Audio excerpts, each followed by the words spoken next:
Sí, no sé si el término correcto sería herramienta, pero sí, es como un medio más para poder llegar a la producción. Es decir, por ahí el foco no tendría que estar tanto en el producto final, que yo es muy fácil, armo una imagen y ya está.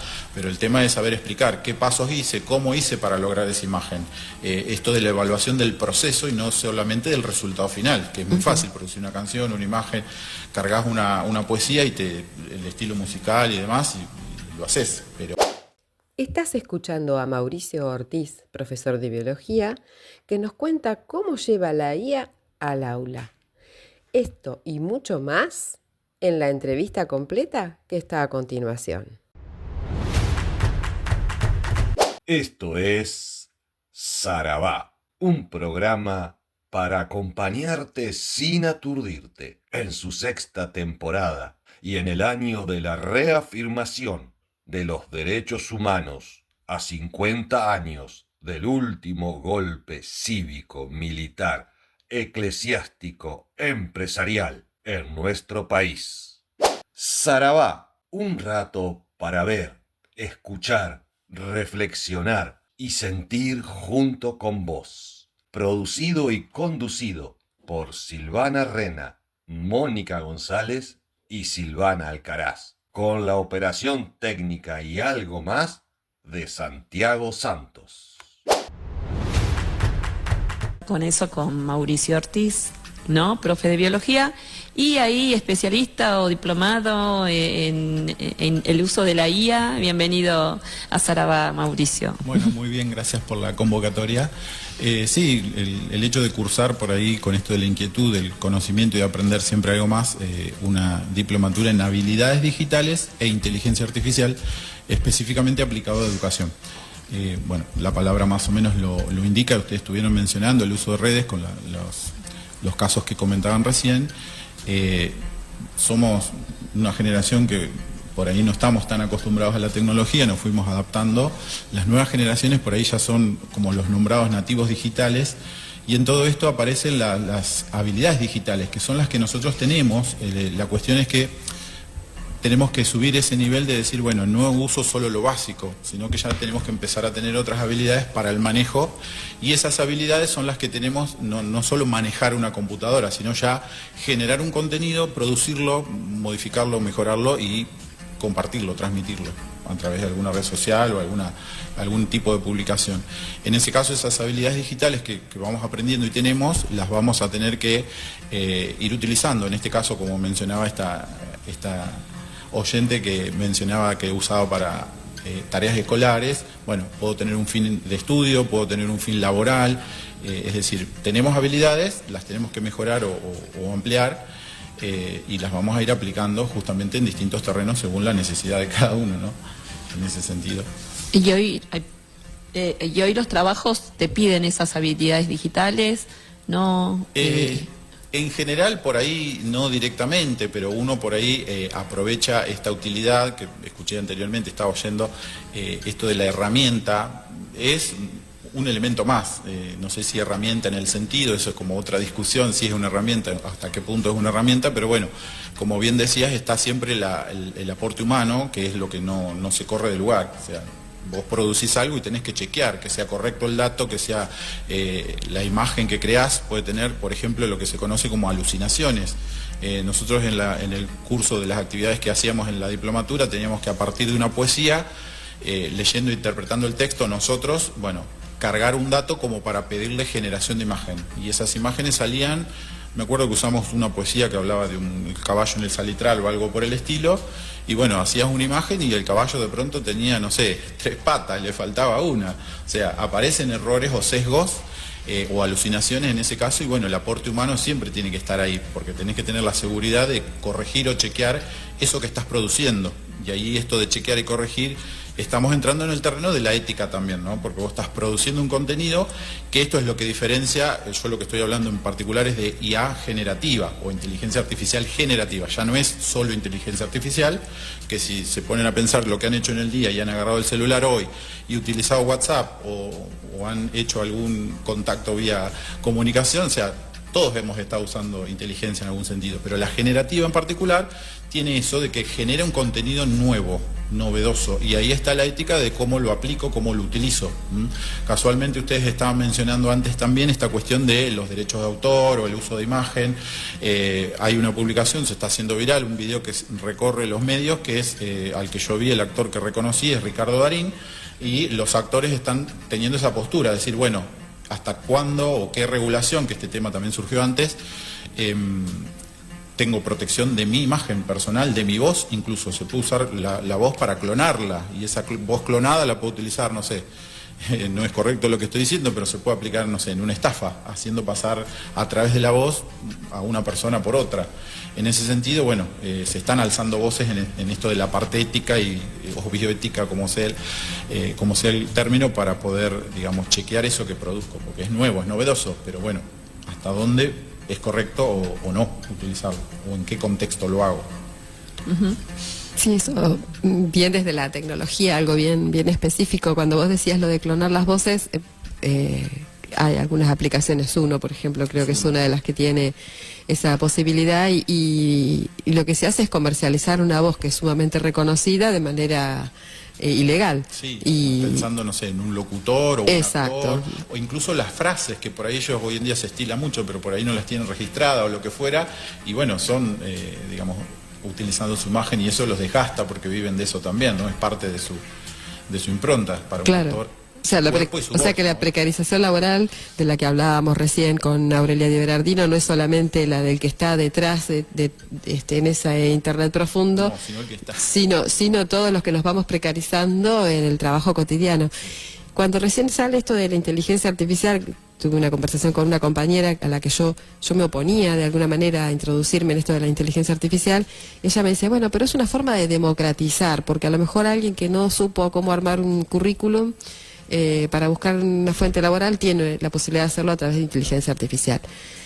Y es como una doble cara, ¿no? Sí, en realidad sí, porque si bien por ahí puede democratizar, en otros sentidos también, si vos no tenés una conectividad a internet, no es posible la utilización.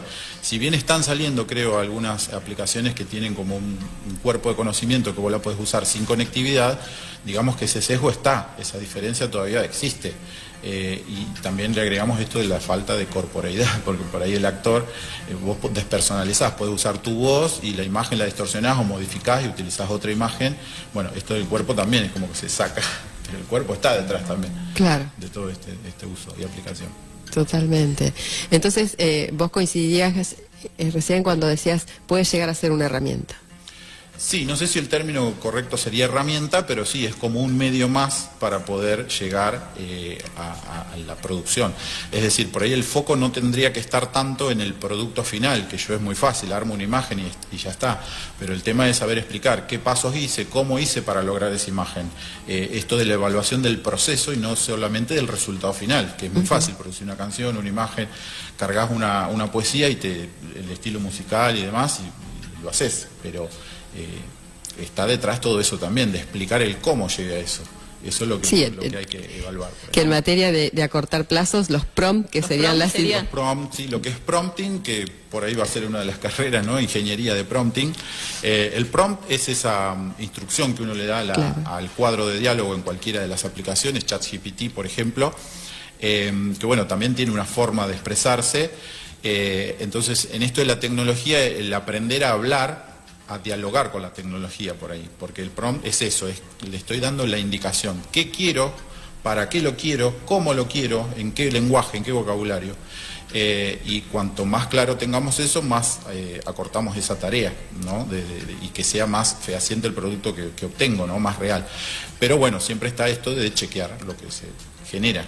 Claro, Tiene eso, y la dificultad que se presenta para todo lo que uno se propone que sea con una vista o con una impronta latinoamericana, ¿no? Por ejemplo, si son voces, que sean latinas, si son las fisonomías, claro, que cuesta un montón construirlo todo eso. Es difícil y en palabras, no en palabras, digo, con respecto a la charla anterior con Aurelia, en este caso esa cuestión tiene que ver con que la inteligencia artificial de alguna forma refleja lo que es la sociedad, porque ella mencionaba, yo que soy del palo de la biología, mencionaba esto de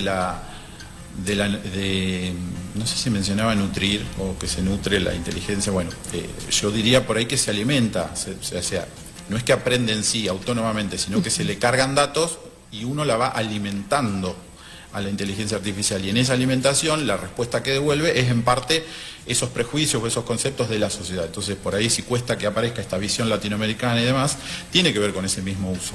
Por eso, en cierto punto, si no se usa tanto y no logramos por ahí esa visión o que se visibilice esa cuestión no más latinoamericana, es como una dualidad también, ¿no?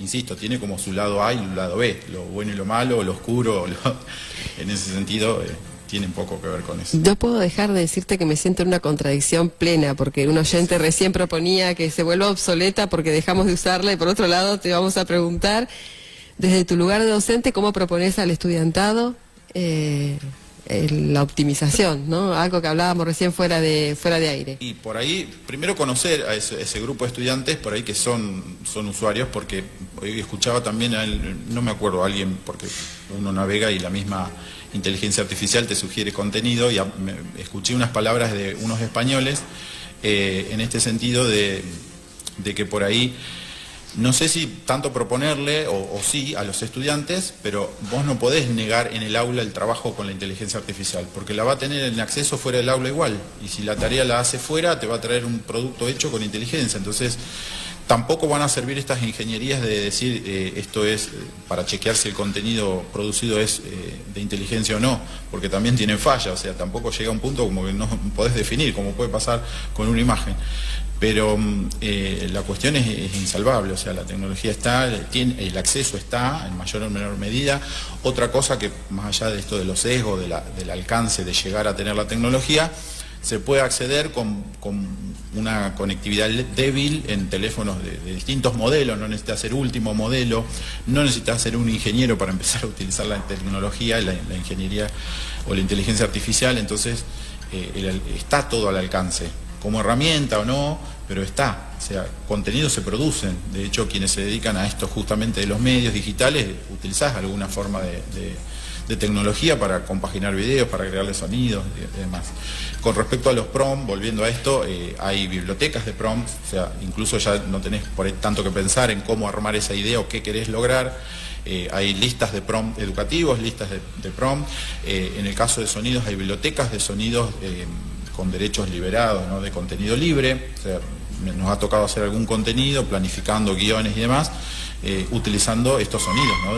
de software libre en algún caso, como para no generar esto de lo legal, o de que, de hecho, no sé si les suele pasar, pero publicás algo, un tema, una canción, que le pones una imagen y de repente te aparece bloqueado por Facebook por una cuestión legal o en su país. Bueno, en ese sentido, bueno, la tecnología está. No sé si resistirse, creo que vos nombraste la palabra resistencia, oposición, pero bueno, sí, la nombré. De alguna u otra forma convivimos con eso. Y lo único permanente es el cambio, de alguna forma, yo que soy de lo biológico, de alguna forma hay que ayornarse un poco, y bueno, teniendo en cuenta esta parte ética, ¿no? Decir, bueno, vamos a usar esto, tiene estos riesgos, esta parte ética, vamos a manejarnos con estas herramientas, la vamos a usar de esta manera, y damos cuenta de lo que producimos, no solo el producto final, sino de cómo llegamos a ese producto. O sea, sería como educar al usuario de una de nueva la educación, IA, ¿no? Porque si hablamos de si la van a usar sexual, igualmente. de educación ambiental integral, educación sexual integral, cultura digital, bueno, ahí llegamos a ese punto. De alguna manera no podemos, como profesionales formando a docentes o alumnos, no podemos negarle que van a nacer en una cultura y van a estar inmersos en esto. ¿Cuánto va a durar? Si va a mejorar, si es para bueno o para mal, no sé, pero ahí aparecen estas cuestiones. Los derechos, esto también es una cuestión que aparece, pero bueno, como pasa en la música, en otro nivel, en otros momentos. Pero bueno, la historia es así, la tecnología está, nos invade, o sea... Sí, en el recorrido que uno hace por las escuelas, ¿no? Por los roles que tenemos, en mi caso por ser referente distrital de ESI, la gran diferencia en el acceso a la cultura digital en diferentes escuelas es notable. Sí. Es decir, hay escuelas que usan muchísimo la IA y hay otras que ni siquiera tienen acceso. Por más que tengan conexión, Es decir, Sí. esta posibilidad de acceder para hacer un trabajo de determinada manera termina siendo muy acotada. Sí, Y sí. es como que la brecha, me parece que en esto del uso de la cultura digital también se está dando. Sí.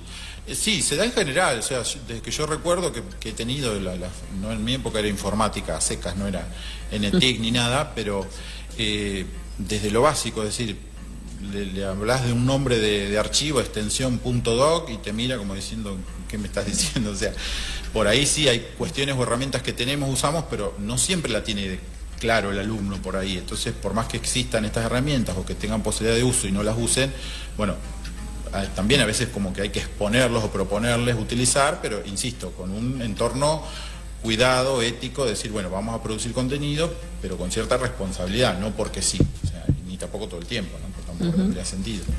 Pero sí, es cierto que, por eso digo, todos los temas que tocamos, todos los ítems, llevan a una dualidad. Lo bueno, lo malo, lo aplico, no lo aplico, me sirve, no me sirve, respeta los derechos, no respeta los derechos.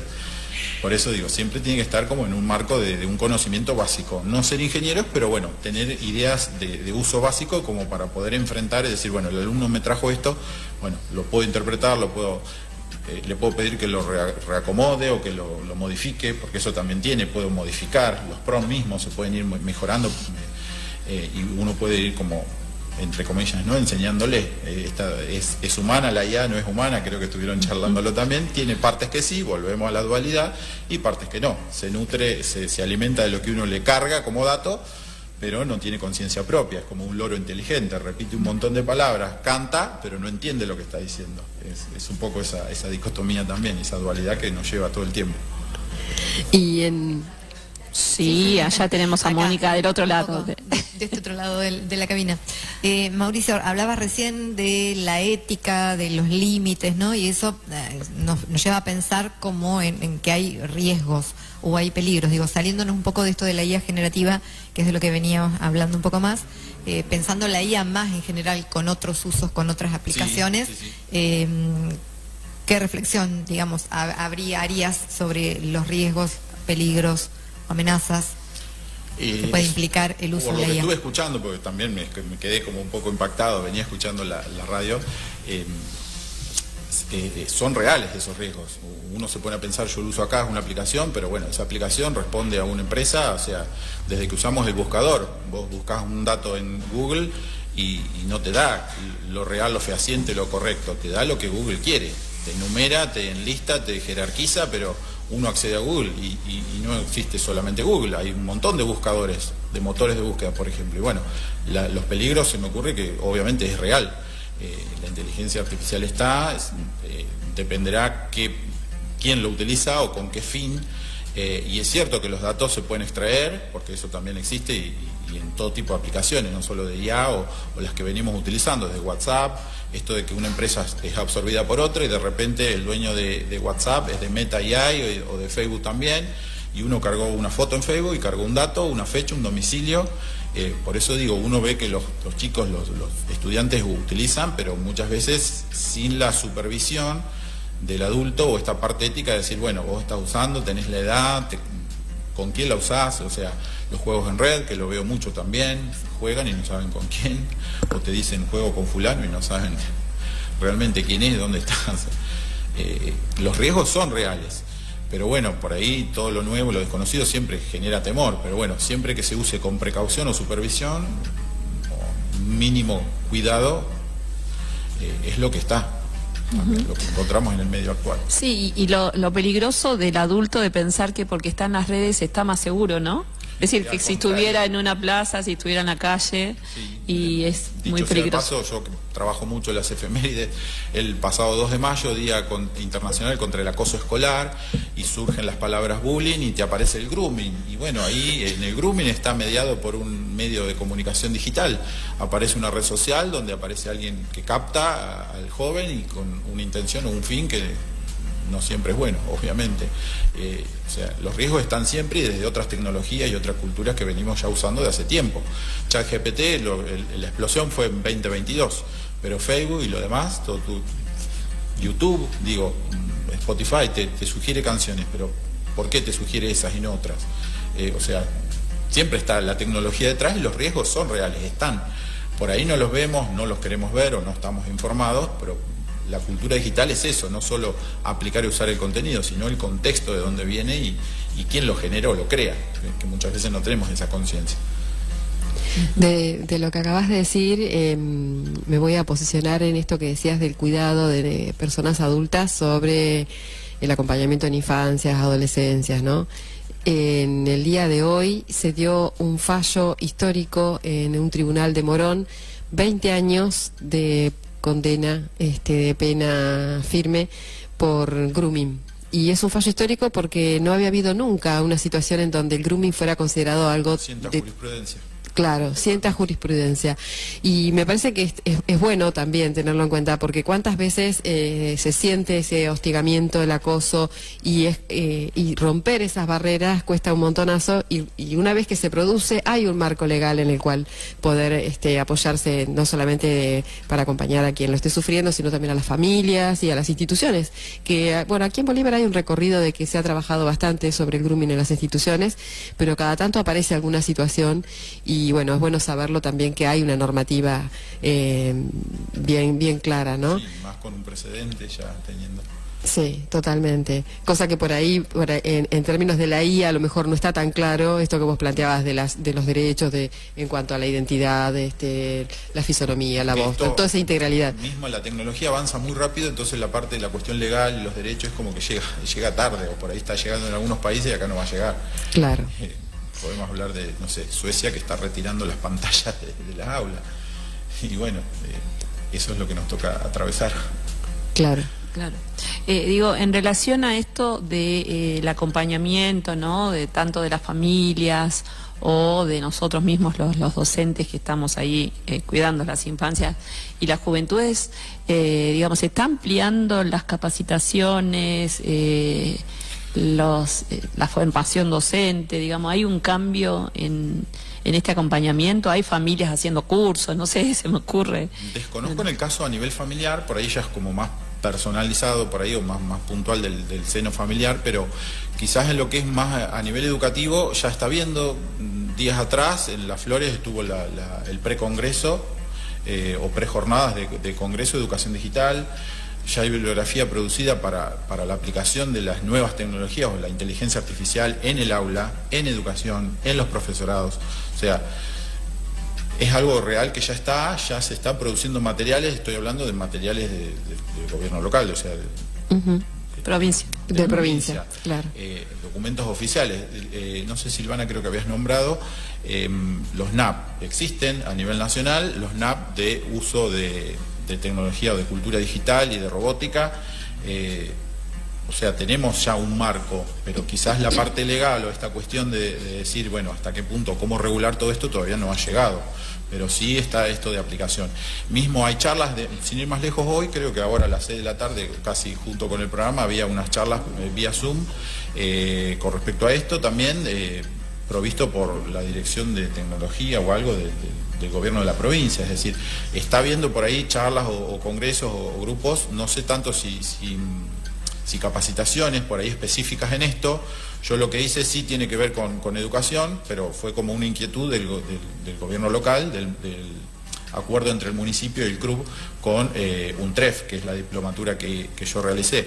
Pero por ahí todavía a nivel provincia, como capacitación así más formal, o por medio de los CIES, todavía no. Claro. Y en esta diplomatura fue a nivel local y fueron muchos docentes, ¿no? Cantidad de docentes sí, no desconozco por ahí el dato puntual de la cantidad total de recibidos, porque tuvimos muy bien distribuida la diplomatura, trabajamos varios meses, fue a lo largo de un año, trabajando desde el conocimiento general de la IA, las aplicaciones en general, el uso de imagen fue otro módulo, el uso de la voz con esto de la creación de música. Por otro lado, la creación de videos, el conjunto de un videominuto, por ejemplo, que fue una de las actividades. Yo por mi área desarrollé un pequeño video de 1 minuto de soluciones y mezclas y demás, pero para todo esto tuve que pensar todo un guión, los minutos, mismo como estamos acá, tuve que pensar el lugar, la iluminación, la decoración, el sonido, todo, y lo tuve que presentar finalmente armado como video. Después la última parte, que es lo que estamos viviendo acá, o lo que estoy presenciando en este momento, que es la parte de streaming, la elaboración de podcast y streaming, que bueno, ya tiene otro nivel, otra complejidad en la tecnología que se necesita, el personal, digamos, para coordinar y manejar todo esto. Pero bueno, fue muy completo, insisto, y fue como de motivación personal, si bien fue propuesto por el área educativa en conjunto con la UNTREF, como que esto te lleva el gusto propio, ¿no? De decir, voy, me prendo. Sí, fueron muchos docentes los que cursamos, fueron 2 grupos, en este ir y venir de una escuela a otra, terminás de trabajar y te conectabas de 6 a 9 de la noche, un montón de meses, así que fue la verdad que fue muy productivo, pero bueno, deja eso de ser algo introductorio también, porque yo estudié esto hoy y ya hay un montón de aplicaciones nuevas, aplicaciones más específicas, aplicaciones para educación, y que van teniendo como otra utilidad, o se van dejando de usar una, quizás algunas son obsoletas en palabras de ese oyente, pero ¿por qué son obsoletas? Porque hay otra nueva, entonces me va a demandar una nueva habilidad, un nuevo uso. ¿Obsoleto hasta qué punto? Y la actualización es más o menos en términos de 15 días aproximadamente. La botonera de Nano Banana, por ejemplo, cambia más o menos cada 15 días. Yo me desayuné con ChatGPT ayer, que tiene como otras, ya como unos prompts prefijados, entonces vos ya querés mejorar una foto, listo, aplicás y ya mejora la iluminación. Después en otra te hace creo que te hace la colorimetría, pones una foto tuya y te saca los colores que te conviene usar de acuerdo al pelo, al rostro, y bueno, eso se Y vos creaste una imagen multiplicándote a ti mismo. Unas cuantas. Unas cuantas, multiplicándote. ¿Cómo es eso? ¿Qué se siente? No sé, es como verte desde el otro lado del espejo, no sé, una cosa así medio, un poco rara, porque te cambia rasgos, no es tan fehaciente. Uno puede poner en el prompt de que mantenga la fidelidad, pero por ahí la imagen suele ser un poco más distorsionada.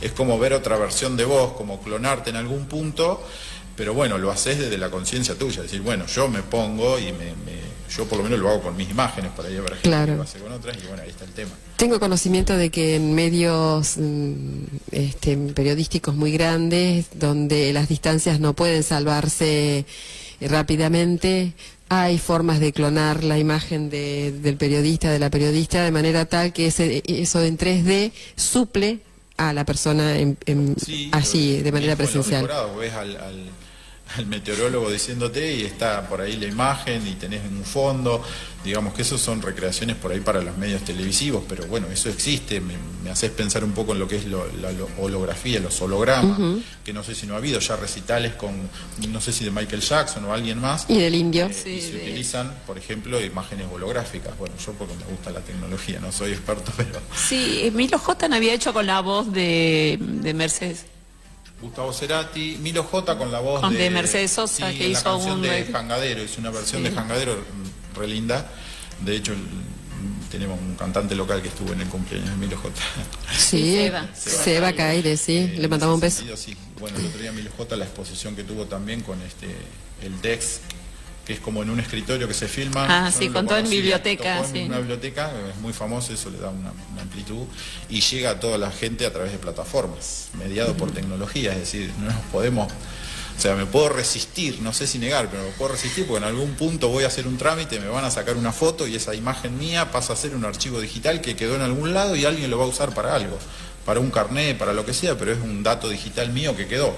Es una huella digital que también da para pensar. Digo, ¿qué pasa con la persona física cuando deja de existir? De hecho, ya hay medidas en Facebook, por ejemplo, vos podés delegar la cuenta, podés anularla, porque ya tenemos una doble identidad, volviendo a las dualidades. Tengo una identidad real y tengo una identidad digital, donde tengo imagen, tengo audio, tengo un montón de cosas que quedaron registradas.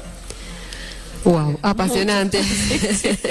De la misma información, hoy nos vamos con de la misma manera en que en la primera parte uno sí estaba en ese mundo apocalíptico, como lo define María Aurelia, de que te decís, esto se tendría que estar terminando. Por otro lado, cuando entras es ir por autopista, o sea, no hay manera de bajarse, porque realmente es atrapante y conlleva una responsabilidad de decir, no, el uso tiene que ser un uso responsable. Y ahí sí está la responsabilidad de uno en tomar esa decisión, ¿no? Sí, o decidir qué aplicación uso, con qué fin, porque bueno, todas no tienen la misma utilidad quizás, o esto de los sesgos, por ahí hay ciertas aplicaciones.